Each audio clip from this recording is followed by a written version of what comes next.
Silakan duduk, jemaat yang sangat dikasihi oleh Tuhan Yesus.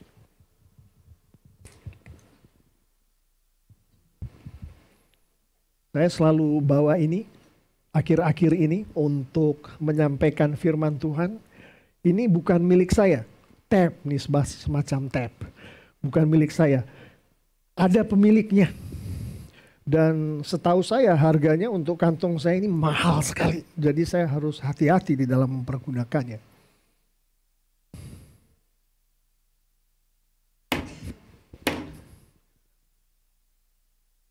Sorry, ada kecoa. Harus saya bunuh. Tapi kenapa pakai tab ya? Ini kan mahal nih harganya tadi dibilang dan bukan punya saya. Ada yang memiliki. Pada saat saya dipinjemin ini, pemiliknya bilang begini ke saya.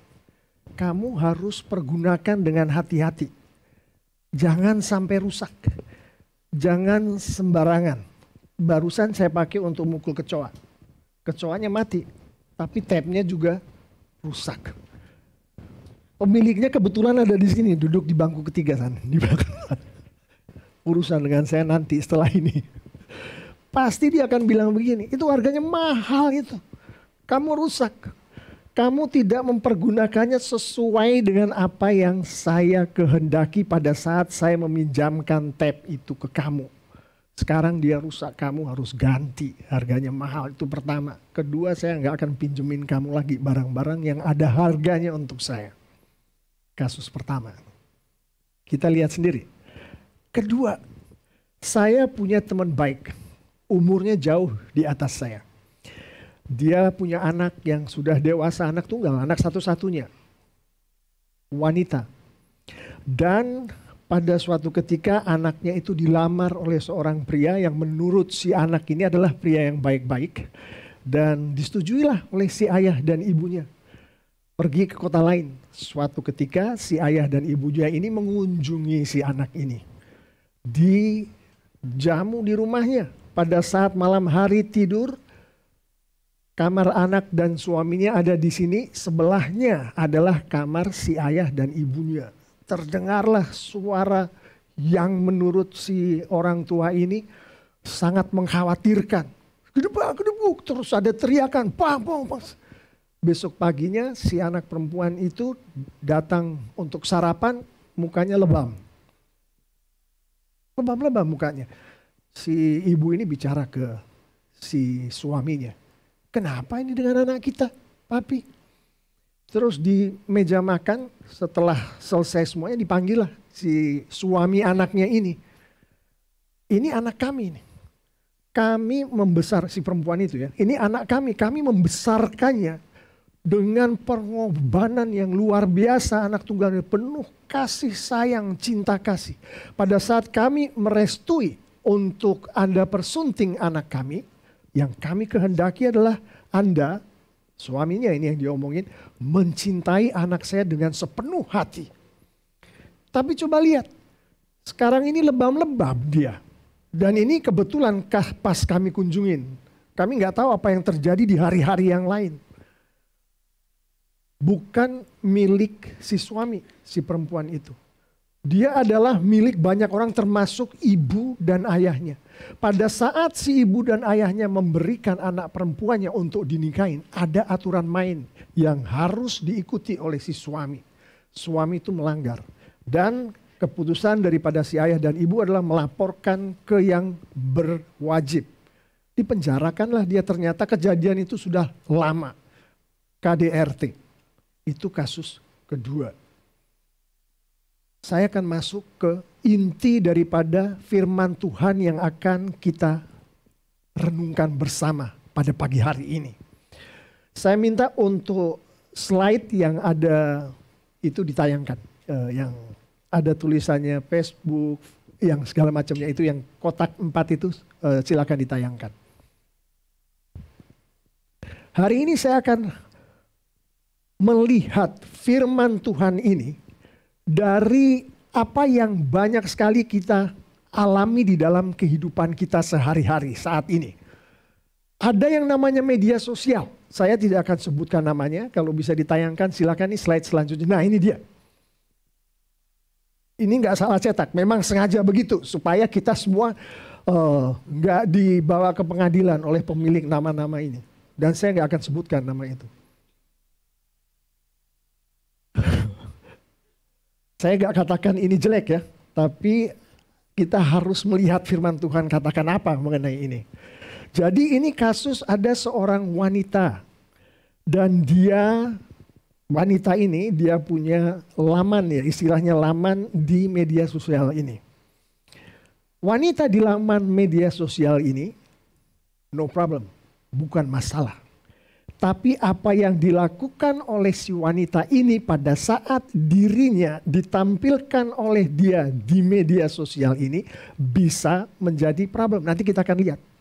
Kebetulan wanita ini mempergunakan baju yang sedemikian rupa sehingga mengekspos bagian-bagian tubuh dia yang seharusnya tidak boleh diekspos untuk norma kesopanan. Dan juga, coba kita lihat dulu ini, yang slide berikutnya. Si wanita yang mengekspos bagian, disensor. Kita nggak bisa lihat. Terlalu ofensif. Ada pria ternyata, bukan hanya si wanita ini aja. Pria yang melakukan hal yang sama, dia ke gym setiap hari, bangga dengan badannya.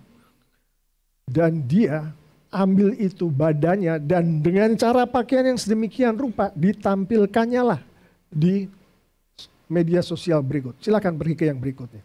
Si pria yang tampan ini. Silakan ke yang berikutnya supaya kita semua bisa lihat. Slide berikutnya.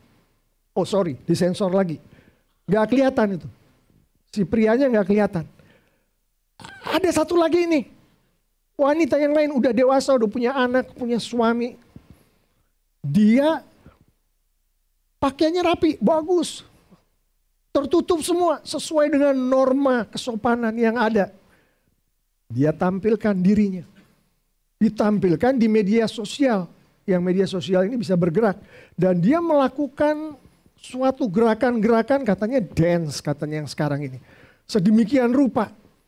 Sehingga dengan orang melihat gerakan-gerakan ini, yang melihat itu merasa ada sesuatu terjadi pada dirinya. Gerah dan segala macam. Coba kita lihat gerakan-gerakan si wanita ini yang bisa menimbulkan hal-hal yang tidak silakan. Disensor lagi. Gak bisa lihat kita gerakannya. Terakhir, pria. Sama dengan gerakan-gerakan tertentu yang bisa membuat orang yang melihat, wanita yang melihat, mungkin pria lain juga yang melihat, merasakan sesuatu yang ada di dalam dirinya, membangkitkan sesuatu. Terakhir nih, coba kita lihat nih. Yang slide berikutnya. Disensor lagi. Disensor lagi, ini begitu ofensif yang dilakukan oleh orang-orang ini. Sehingga terjadilah pensensoran ini. Yang menyensor adalah yang memiliki si wanita dan pria ini. Percaya atau tidak Bapak Ibu Saudara-saudari. Adik-adik yang sangat dikasih oleh Tuhan Yesus. Si pria ini, si wanita ini ada yang memiliki. Dan tadi kita sudah baca ayat emas kita. Bahwa yang memiliki adalah penciptanya. Adalah Tuhan. Ayat emas kita mengatakan dia, si perempuan ini, si laki-laki ini tidak memiliki dirinya sendiri. Jadi seperti tab saya tadi. Seperti si orang tua yang merestui anak perempuannya untuk dinikahi oleh seorang laki-laki. Ada aturan mainnya. Di dalam kita mempergunakan barang-barang atau orang yang bukan milik kita sendiri. Kalau istri saya udah jelas. Rawat dengan baik itu tab. Jangan sampai rusak, ya kan? Si ibu dari seorang anak perempuan tadi sudah jelas bilang ke calon menantunya. Engkau harus mengasihi anak perempuanku. Jangan taruh tanganmu ke mukanya, ke badannya, ke bagian-bagian apapun yang ada di badan dia. Dilanggarlah. Dan ada akibat dari itu. Perempuan dan laki-laki tadi yang tidak memiliki diri mereka sendiri. Yang memiliki diri mereka sendiri adalah Tuhan, bukan dirinya sendiri tapi Tuhan. Ada aturan main yang Tuhan berikan. Aturan main itu ada di 1 Korintus 8 ayat 9, Roma 14 ayat 13 dan 21. Silakan slide yang berikutnya. Aturan main di situ mengatakan, intinya adalah janganlah menjadi batu sandungan bagi orang lain. Kita, apalagi anak-anak Tuhan, tidak boleh jadi batu sandungan untuk orang lain. Pada saat kita menampilkan diri kita atau seseorang menampilkan diri orang itu, baik dalam bentuk foto, baik dalam bentuk gerakan, dan akibat dari penampilan foto dan gerakan itu, seseorang terbangkit nafsu-nafsu yang tidak boleh sebetulnya bangkit dari orang itu tanpa alasan yang dibenarkan Tuhan. Nafsu-nafsu birahi yang saya maksud di sini. Harusnya bangkit karena orang yang sudah diberikan Tuhan kepada kita masing-masing. Tapi bukan dengan melihat foto. Bukan dengan melihat tari-tarian di layar internet atau di YouTube. Bukan karena itu. Dan kalau seseorang dengan menampilkan dirinya itu terbangkit, kita tahu itu adalah dosa, bukan? Nafsu yang terbangkit bukan ditujukan kepada pribadi yang sudah Tuhan berkatkan kepada kita, itu adalah dosa. Maka si penyebabnya, orang yang menampilkan foto di media sosial itu, yang menampilkan gerakan-gerakannya di media sosial itu, menjadi batu sandungan. Artinya dia tidak mengikuti aturan main dari pemilik badan dia. Sama dengan tab tadi. Sama dengan si ibu yang membawa suami anaknya ke yang berwajib tadi. Ini pun ada akibatnya. Tuhan dengan jelas mengatakan itu. Nanti kita akan lihat akibatnya seperti apa. Bukan hanya itu, jangan khawatir. Tuhan juga memberikan penyelesaiannya. Supaya akibat-akibat itu jangan sampai terjadi dalam kehidupan anak-anak Tuhan di gereja Tuhan TLCC ini. Sebelum kita masuk situ, saya mau menyadarkan kepada kita. Kalau kita melihat mata uang logam, tidak ada mata uang logam yang berlaku ya, bisa dipakai untuk membeli. Tidak ada mata uang logam yang hanya punya satu sisi, selalu ada dua sisi. Nas kita hari ini ayat 12-20, salah satu penekanan firman Tuhan yang disampaikan melalui Rasul Paulus adalah percabulan, perzinahan. Dikatakan dengan jelas di situ ada pelacur yang terlibat di dalamnya. Dan kalau percabulan itu adalah koin, mata uang itu, akan ada dua sisi. Sisi yang satu adalah penyebab terjadinya percabulan. Sisi yang satu lagi adalah pelaku percabulan itu. Sehingga lengkaplah yang dibilang oleh firman Tuhan dengan percabulan. Nah, untuk nas kita terutama ditujukan ke sisi yang pelaku percabulan. Nas kita ayat 12-20. Firman Tuhan mengatakan mengenai itu, apa jeleknya, bagaimana untuk menghindarinya. Tapi seperti tadi mata uang tadi, kalau sisi yang lainnya nggak ada, tidak akan ada itu mata uang nggak akan berlaku. Sama juga dengan percabulan. Kalau sisi yang satunya, tadi yang kita barusan omongin adalah pelakunya. Kalau penyebabnya tidak ada, tidak terjadi percabulan itu. Yang kita lihat di media-media sosial tadi, itu adalah penyebabnya. Penyebab terjadinya percabulan. Dan kalau kita melihat Alkitab secara keseluruhan, baik si pelaku, baik si penyebab, menyebabkan Tuhan tidak berkenan. Menyebabkan Tuhan marah. Kita lihat slide berikutnya. Slide berikutnya lagi, kita lihat. Dan kalau kita perhatikan di dalam kehidupan kita, yang terjadi di media sosial itu Bapak, Ibu, saudara-saudari, adik-adik yang sangat dikasihi Tuhan Yesus, entah kita sadari atau tidak kita sadari, terjadi juga di dalam kehidupan kita sehari-hari. Kita bisa melihat di mall misalkan, mall-mall yang ada di tempat kita ini. Kita pergi ke gym, oke? Kita pergi ke tempat-tempat wisata. Kita melihat seseorang menampilkan dirinya tidak sesuai dengan apa yang diizinkan oleh pemilik diri seseorang itu. Tuhan punya aturan main. Salah satunya jangan jadi batu sandungan.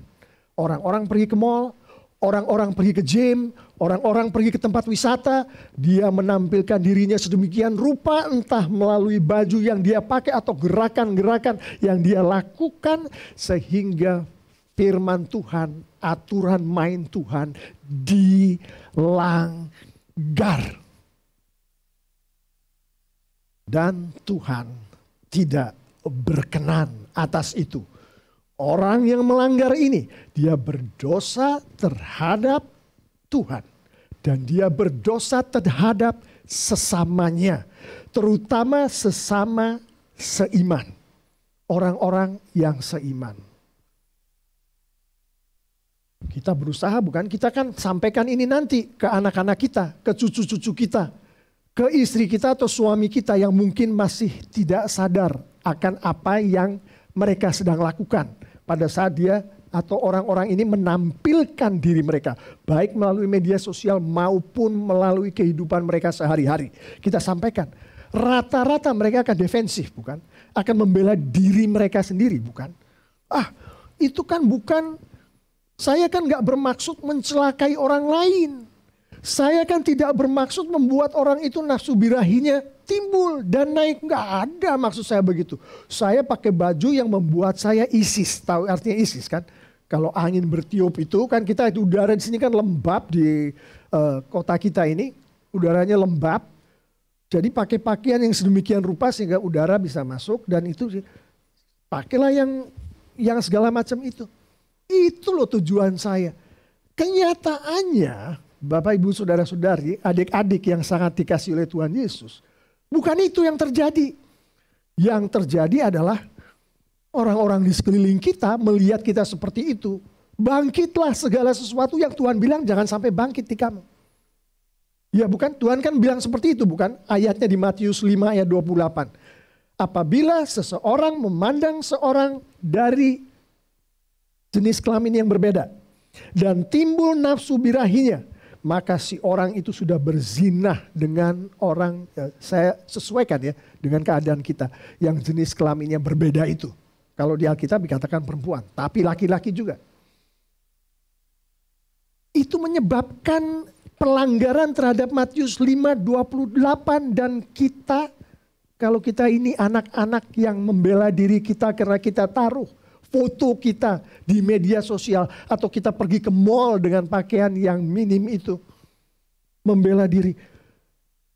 Enggak, saya enggak punya maksud itu. Tapi orang yang melihat masuk neraka dia. Matanya dicungkil kalau Tuhan bilang ya. Kita masih mau bilang ke anak-anak kita, enggak apa-apa, it's okay. Kan enggak? Enggak bisa seperti itu. Dan ini bukan cuma untuk anak-anak perempuan, anak-anak laki-laki juga.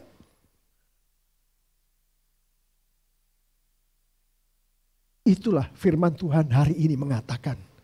Kenapa disampaikan seperti ini? Ayat 19 dan ayat 20 tadi yang Tuhan menghendaki untuk kita semua jemaahnya di TLCC memasukkan betul-betul ke dalam diri kita untuk disampaikan ke anak kita, ke orang-orang yang ada di dalam kehidupan kita, mungkin anak buah kita, mungkin anak-anak di sekolah minggu, untuk disampaikan bahwa diri kita adalah milik Tuhan. Dan Tuhan membuktikan itu dengan Tuhan menempatkan Roh Kudus-Nya di dalam diri kita. Dan karena diri kita bukan milik kita tapi milik Tuhan, maka aturan mainnya adalah sesuai dengan apa yang Tuhan kehendaki. Ada di dalam Alkitab aturan mainnya. Nah sekarang kita lihat nih. Kenapa banyak anak-anak Tuhan? Ini saya bukan cuma ngomongin karena surat yang disampaikan oleh Rasul Paulus kepada jemaat Tuhan nih, jemaat Tuhan. Orang-orang yang mendengarkan ini punya Roh Kudus Tuhan di dalamnya. Orang-orang yang sudah lahir baru ini Tuhan berbicara ini melalui Rasul Paulus ke jemaatnya di Korintus. Makanya hari ini yang disasar adalah kita, anak-anak Tuhan, jemaat Tuhan yang sangat dia cintai yang ada di gerejanya TLCC ini. Nah, di dalam nas ini ada beberapa peringatan yang Tuhan menghendaki untuk kita bukan hanya memahami tapi menghidupi. Ada 3 yang saya mau kita semua bersama-sama dengan saya merenungkan peringatan-peringatan yang datangnya dari Tuhan ini. Pertama yang ada di ayat 12. Di ayat 12 itu pada dasarnya firman Tuhan katakan, setelah kamu terima Tuhan Yesus, kamu itu sebetulnya bebas. Ya kan? Kita semua kan maunya jadi orang yang bebas, bukan? Kita mau mempergunakan diri kita yang sudah ada Roh Kudus Tuhan di dalam kita. Sesuai dengan apa yang kita merasa nyaman mempergunakan diri kita, bukan? Kebanyakan kan seperti itu. Dan firman Tuhan tidak pernah mengatakan jangan. Maksudnya kamu tidak punya kebebasan itu. Firman Tuhan tidak pernah mengatakan itu. Tapi di ayat 12 ini dengan jelas dikatakan oleh firman Tuhan bahwa kebebasan itu adalah di dalam Kristus. Artinya kebebasan yang mengikuti aturan-aturan main yang disampaikan oleh Kristus. Kalau Kristus katakan jangan karena itu jadi batu sandungan untuk orang lain, berhentilah kebebasan itu. Dia tidak lagi bebas untuk melakukan kalau dia sudah melanggar apa yang Kristus bilang jangan. Itu adalah peringatan yang pertama. Jangan perkataan Yesus dan tidak melanggar itu adalah hal yang pertama mengenai kebebasan. Paulus menambahkan 1 poin lagi dan ini sangat penting. Pada saat kebebasan itu menjadi hal yang menguasai kita. Jadi kita merasa diri kita bebas. Kita bisa melakukan apa saja dengan badan kita. Asal sesuai dengan firman Tuhan. Sesuai dengan apa yang Kristus mau. Nah, kita lakukanlah. Apa misalkan yang sesuai dengan Kristus mau? Kamu boleh minum kopi setiap pagi untuk kepentingan kamu. Misalkan supaya kalau kita minum kopi, kita lebih semangat gitu ya. Terus kita bisa melakukan kegiatan sehari-hari dengan lebih baik, dengan lebih semangat. Ini ilustrasi ya. Saya tidak menyerang orang-orang yang suka minum kopi. Tapi kalau minum kopi itu menjadi suatu kebiasaan yang membuat kita ketagihan dan akhirnya kita tidak berfungsi normal tanpa minum kopi, maka kebebasan yang diberikan oleh Tuhan yang dalam hal ini kamu boleh minum kopi, kamu boleh minum teh, itu bukan kebebasan lagi karena kebebasan ini memperbudak kita. Memperbudak si peminum kopi itu. Padahal firman Tuhan tidak pernah melarang minum kopi. Kita bebas minum kopi. Tapi kalau minum kopi menjadi memperbudak kita, tanpa minum kopi kita nggak bisa berfungsi, itu bahaya. Itu dilarang oleh firman Tuhan. 2 hal mengenai kebebasan dari ayat 12 tadi. Pertama, kebebasan yang di dalam Kristus, artinya kita harus ikut kehendak Kristus di dalam bebas ini. Sesuai dengan firman Tuhan. Kedua, jangan sampai kebebasan ini justru memperbudak kita. Yang kedua, dari nas kita yang diperingatkan oleh Rasul Paulus, firman Tuhan melalui Rasul Paulus adalah dari ayat 13 dan ayat 14. Nanti secara detailnya silakan baca ayat-ayat itu di rumah. Saya akan sampaikan aplikasinya. Apa yang Tuhan kehendaki dari firman Tuhan di ayat 13 dan 14 ini. Yang jelas, Roh Kudus Tuhan diisikan oleh Tuhan ke dalam diri anak-anak Tuhan. Artinya Tuhan mengisi kita dengan diri Tuhan sendiri. Dengan begitu kita dikatakan sebagai orang-orang kudus. Karena ada Roh Kudus Tuhan. Mengapa Tuhan memberikan Roh Kudus Tuhan ke dalam kita? Karena Tuhan, ini ayat yang ke-14, menghendaki untuk membangkitkan tubuh kita dari kematian di saat Tuhan berkenan untuk membangkitkan kita. Itu kita harus mengimani itu. Itu ada di firman Tuhan. Bahwa kita akan dibangkitkan dari antara orang-orang mati oleh kekuatan Tuhan. Pertanyaannya adalah, mungkinkah Tuhan membangkitkan tubuh yang tidak kudus? Tubuh yang penuh dosa? Tubuh yang mengikuti kehendak diri tubuh itu sendiri tanpa memperdulikan apa kemauan Tuhan atas tubuh itu? Mungkinkah Tuhan bangkitkan tubuh itu? Kalau kita lihat Alkitab secara keseluruhan, kita tahu bahwa Tuhan membangkitkan, membenarkan, menyelamatkan tubuh-tubuh yang di dalamnya ada Kristus. Itu yang dilihat oleh Tuhan. Begitu Tuhan melihat ada Kristus nih di dalam tubuh itu, maka pertama Tuhan akan bangkitkan kan tubuh itu. Kedua, dia akan persilahkan nih masuk ke dalam surgaku. Karena yang aku lihat dari kamu adalah bukan kamunya, tapi Kristus, Roh Kudus Kristus yang ada di dalam kamu.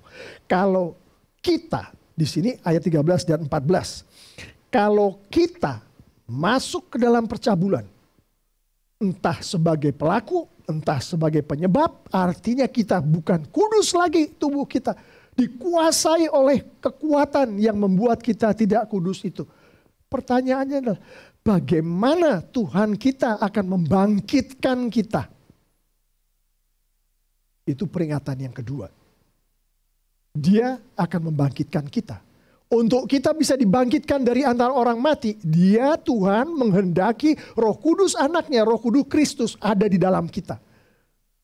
Kita tahu bukan kalau kita berbuat dosa, kita mendukakan Roh Kudus, dan bagaimana Roh Kudus akan bereaksi atas anak-anak Tuhan yang berdosa. Peringatan ketiga, yang terakhir untuk nas kita kali ini. Dari ayat yang ke-15, 16, dan 17.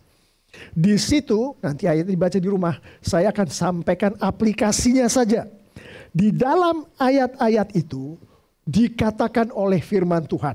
Pada saat kita terima Yesus sebagai Tuhan dan Juru Selamat, Roh Kudus Tuhan masuk ke dalam kita, maka kita bersatu dengan Kristus.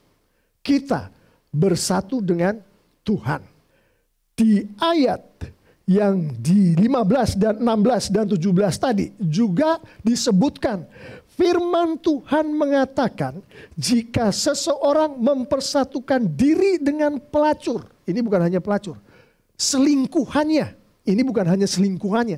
Dengan orang-orang lawan jenisnya yang tidak seharusnya si anak Tuhan ini mempersatukan diri, maka itu sama saja dengan kita mempersatukan si pelacur ini, si selingkuhan ini, si lawan jenis kita ini dengan Tuhan. Dengan Kristus. Karena Kristus ada di dalam kita. Roh Kudus Tuhan ada di dalam kita. Kita melakukan perbuatan cabul. Firman Tuhan katakan, kau melakukan perbuatan cabul, maka orang yang bercabul dengan kamu itu menjadi satu dengan kamu. Sedangkan di dalam kita ada Roh Kristus, ada Roh Kudus Tuhan. Kita persatukan dengan roh orang-orang di dalam bentuk percabulan, orang-orang yang Tuhan tidak suka. Bayangkan, pikirkan. Itu adalah peringatan yang paling keras dari 3 peringatan. Dan Bapak Ibu saudara-saudari yang sangat dikasihi Tuhan Yesus, mengingat koin tadi ada 2 mata, maka bukan hanya pelakulah yang terkena peringatan ini, tapi orang yang menyebabkan terjadinya kelakuan percabulan itu juga kena peringatan ini. 3 peringatan, Tuhan menghendaki untuk kita mengerti dan menghidupinya, dan Tuhan katakan berhati-hatilah. Kenapa kok begitu keras ya Tuhan ya? Kenapa kok sampai Tuhan katakan di salah satu ayat bahwa percabulan adalah dosa yang sangat parah. Dan itu dosa atas diri seseorang itu sendiri. Ya tadi itu. Karena pada saat orang melakukan percabulan, baik sebagai penyebab maupun sebagai pelaku, dia mempersatukan roh jahat itu dengan roh Tuhan, disatukan. Dan Tuhan katakan itu pelanggaran parah. Gitu. Pelanggaran parah, Tuhan tidak menghendakinya. Sampai sebegitunya Tuhan. Apa sih sebabnya? Nah, kita lihat nih sebabnya. Tadi kita sudah mengetahui, entah itu melalui media sosial, entah itu kenyataan kehidupan sehari-hari, di mana kita menyebabkan terjadinya percabulan atau pelaku percabulan itu sendiri. Sebetulnya masalahnya adalah pada saat seorang menampilkan dirinya sedemikian rupa, sebetulnya seseorang ini sedang memuaskan sesuatu, bukan? Entah dia sedang memuaskan keegoan dirinya. Aku ini masih cantik, aku ini seksi, aku ini gagah. Dia mau memuaskan itu dengan menampilkan dirinya sedemikian rupa. Baik melalui media sosial, baik melalui penampilan mereka sehari-hari. Memuaskan seseorang, memuaskan sesuatu. Yaitu si orang yang taruh fotonya tadi. Si orang yang bergerak-bergerak tadi. Orang yang pergi ke mall dengan penampilan tertentu tadi. Koin yang satu lagi sebaliknya. Orang yang melakukan perbuatan cabul, dia sedang memuaskan sesuatu juga, yaitu memuaskan dirinya sendiri, nafsu dirinya sendiri. Bapak, Ibu, saudara-saudari, adik-adik yang sangat dikasihi Tuhan Yesus, firman Tuhan dengan jelas mengatakan, satu-satunya pribadi yang hanya boleh, pribadi itulah yang dipuaskan oleh anak-anak Tuhan adalah Tuhan sendiri. Adalah Tuhan Yesus. Tidak ada pribadi lain apapun bentuknya yang boleh dipuaskan oleh anak-anak Tuhan kecuali Kristus. Kecuali Tuhan. Amin. Itulah yang dikatakan di 10 perintah Tuhan. Aku Tuhan Allahmu dan engkau hanya boleh menyembah, beribadah kepada, memuaskan aku, hanya Tuhan yang boleh. Tapi pada saat si orang ini menampilkan potretnya dalam posisi tertentu, gerakan tertentu, tampil di mall, tampil di tempat-tempat luar dengan baju tertentu, dengan gerakan tertentu, dia sedang memuaskan sesuatu yang bukan Tuhan. Dan menurut perjanjian lama itulah yang dibilang dengan penyembahan ilah-ilah lain. Itu adalah penyembahan berhala, dan di dalam hal ini berhalanya, ilah-ilah lainnya adalah diri orang itu sendiri. Dia menduakan Tuhan, Tuhan yang di situ yang saya sembah di gereja, dan Tuhan yang satu lagi adalah Tuhan ini yang adalah diriku. Yang aku mau, aku kelihatan tampan, cantik, seksi, dan segala macamnya itu. Dan hukumannya di perjanjian lama adalah Tuhan bunuh semua itu. Penyembah-penyembah berhala, Tuhan bunuh. Berat hukumannya. Dan Tuhan katakan hari ini, dirimu milikku, jangan kau sembah berhala itu. Bahkan kalau berhala itu adalah dirimu sendiri. Itu masalahnya. Kenapa begitu berat apa yang disampaikan Tuhan melalui Rasul Paulus yang kita pelajari dari nas kita. Sisi lain dari masalah ini adalah mereka yang menjadi pemuas diri sendiri. Mereka yang menjadi orang yang menyebabkan orang lain memuaskan diri sendiri adalah batu sandungan. Dan mereka adalah pelaku percabulan yang dikatakan oleh Rasul Paulus ini. Jadi untuk menutup, saya akan sampaikan seperti yang saya janjikan tadi. Firman Tuhan sudah menunjukkan kepada kita apa itu artinya dirimu bukan dimiliki olehmu, tapi dimiliki oleh Tuhan. Kita sudah belajar itu dan kita sudah belajar peringatan-peringatan yang Tuhan berikan. Seperti saya sampaikan tadi, firman Tuhan memberikan pemecahan. Pemecahannya ada di ayat 19 dan ayat 20. Di situ yang ini saya akan bacakan. Kita akan membaca bersama-sama ayat 19 dan 20. Nggak usah keras-keras di dalam hati. Apakah saudara belum juga insaf bahwa tubuh saudara adalah rumah Roh Kudus yang dikaruniakan oleh Allah kepada saudara? Dan ia hidup di dalam saudara. Tubuh saudara bukan milik saudara sendiri. Karena Allah telah membeli saudara dengan harga yang mahal sekali. Jadi pakailah setiap bagian tubuh saudara untuk memuliakan Allah. Karena dialah yang memilikinya. Pertama, yang diberikan oleh firman Tuhan. Untuk supaya kita tidak masuk ke dalam kategori orang-orang penyembah berhala tadi adalah. Insaflah, sadarilah. Ketahuilah bahwa dirimu bukan milikmu. Diri anakmu bukan milik anakmu. Diri istrimu bukan milik istrimu. Pak Pendeta, mereka baca firman Tuhan. Mereka tahu itu. Bapak Ibu pernah lihat Facebook, media sosial. Gak boleh nyebut nama kan? Pernah lihat media sosial? Anak-anak kita penampilannya seperti apa? Gerakan-gerakannya di yang ini seperti apa? Pernah lihat kita? Banyak yang geleng-geleng kepala. Enggak, saya nggak pernah lihat Pak Pendeta. Lihat. Karena itulah pemecahan pertama yang diberikan oleh firman Tuhan. Insaf. Kita insaf sehingga kita bisa menginsafkan kan. Kita bisa kasih tahu anak-anak kita kan. Kita istri kita, suami kita. Baju yang kamu pakai kemarin itu. Pergi ke seminar apa itu? Itu bukan baju yang menghormati Tuhan. Tingkah laku kamu di dalam kamu berinteraksi dengan kolega-kolega kamu di rapat perusahaan kemarin, itu bukan tingkah laku yang memuliakan Tuhan. Kita insafkan. Kita menginsafkan satu sama lain. Tapi firman Tuhan katakan dengan jelas harus insaf dulu. Karena kalau tidak ada keinsafan kita nggak tahu kita salah atau enggak. Kita melanggar firman Tuhan atau enggak. Yang kedua, jalan yang diberikan adalah pakailah setiap bagian tubuh saudara untuk memuliakan Tuhan.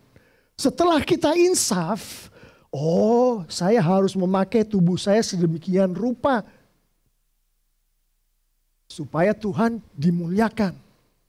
Kalau insaf doang, tapi tidak diikuti dengan perbuatan yang menunjukkan keinsafan itu, yaitu memakai tubuh kita untuk supaya Tuhan dimuliakan, nggak berlaku.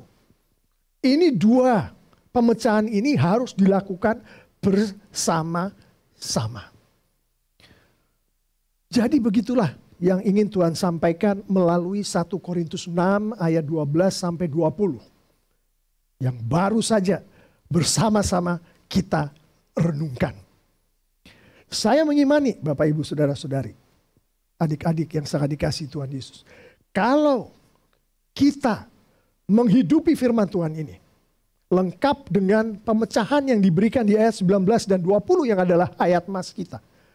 Tuhan kita semakin dimuliakan. Bukankah itu kerinduan hati kita yang paling dalam Bapak Ibu Saudara-saudari? Adik-adik yang sangat dikasihi Tuhan Yesus. Tuhan kita dimuliakan dan kita berdoa. Oh Tuhan, kalau boleh pakailah aku. Yang dalam nas ini begitu sederhananya. Insaf dan pakailah. Insaf akan apa yang Tuhan mau. Dan pakailah tubuh kita mengikuti apa yang Tuhan mau. Amin. Mari kita bangkit berdiri.